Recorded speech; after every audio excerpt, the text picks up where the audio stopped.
Пресметките меѓу македонската позиција, предводена од ВМРО-ДПМН и опозицијата на чело со СДСМ, не само што не стивнуваат, туку напротив добиваат се повеќе на интензитет, дури околу темелот на македонскиот идентитет, името на нацијата и незината матична држава. Во денешното издание на весникот Шпиц, кој делува во рамките на опозициониот пропаганден погон, менаџериран од медиумската империја на притворениот Велија Рамковски, е објавен текст под наслов "Бранко го спасил името", во кој се цитира изјава на поранешниот министер за надворешни работи Слободан Чашуле за ноќта пред почетокот на самитот на НАТО во Букурешт во 2008 година, кога претходниот претседател на САД Џорџ Буш не успеа да ги неутрализира притисоците на Грција за ветото што го постави. Еве што меѓу другото изјави Слободан Чашуле за телевизија Сонце. Таа вечер во Букурешт, врз основа на договорот постигнат со Нимиц во март, нашиот државен врв требаше да прифати референцата поранешна Југословенска република Македонија да биде надоместена со далеку попристојна референца за употреба во меѓународните организации Република Македонија Скопје. Меѓутоа, врз основа на изборните ветувања и врз основа на тоа што тоа така мора да биде, владата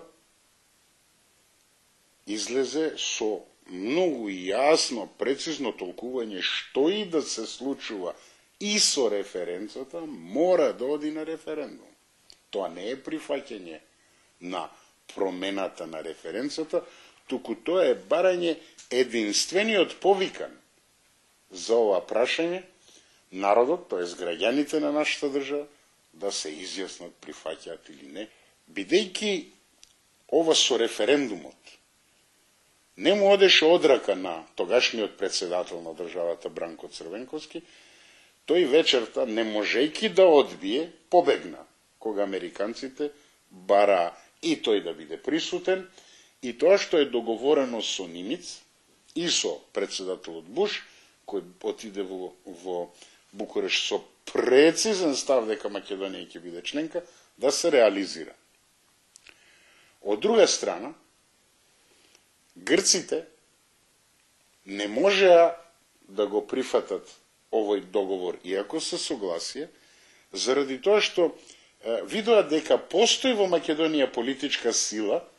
која би направила таков или сличен договор без референдум и тоа потоа би се претворило во име за целосна употреба, како што опозицијата и ден денеска тврди дека би го прифатиле. Заев тоа го кажува сосема јасно и треба постојано јавноста да се подсетува кога се обидуваат со лаги и со извртување на нештата, да прикажат дека оваа влада и дека ВМРО-ДПМН и сите ние сме тргувале. Не, ние не тргувавме, никој нема мандат тоа да го прави. Второто прашање кое господинот Црвенковски таа вечер го сакаше да го одбегне, беше фактот што првата референца, онаа срамна поранешна Југословенска република Македонија, беше донесена во 4 очи од него и претседателот Глигоров, без да се праша ни собрание, ни народ, ни граѓаните на Република Македонија. Така што, ако сега прифати референдум, тогаш ќе треба да признае дека прифаќајќи го овој највисок облик и уставен облик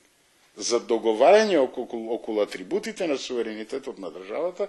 ќе признае дека тогаш кога го сторил тоа бил предавник и го прекршил уставот. Партиските пресметки околу прашањето на името се пренесоа и на теренот на престојните предвремени избори. Еве какви се прогнозите на нашиот соговорник кој е доајен на македонското новинарство и дипломатија.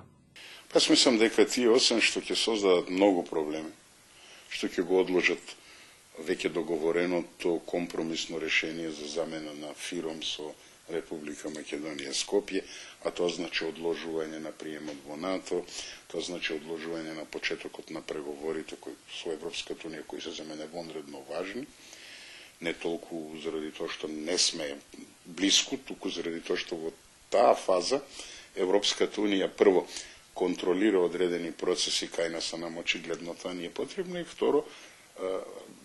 бидејќи смета дека тоа ќе биде дел од Унијата, инфраструктурно и секако инвестира во таа држава, за да таа се крене на рамништето на членките, другите членки, тоа е за нас корисно. Значи, тоа ќе се одложи. Второ, ќе потрошиме еден куп пари, ќе се потроши уште пострашна меѓуетничка и интраетничка внатре во етничките заедници енергија која ќе донесе секако последици кои ќе мора да ги менаџираме подоцна и на крајот резултатот ќе биде тој. Според сите можни премери на јавноста, ВМРО треба да добие од 51 до 55 пратеници во тој евентуално нов парламент. Социјалдемократскиот сојуз тешко да ќе може да го прескокне сегашниот нивни магичен број со сите сателити. ЛДП има некоја шанса да оформи повторно пратеничка група. Љупчо Гергиевски, зависно од тоа како ќе се реши да игра на овие избори, може да освои 1-2 пратеници и толку.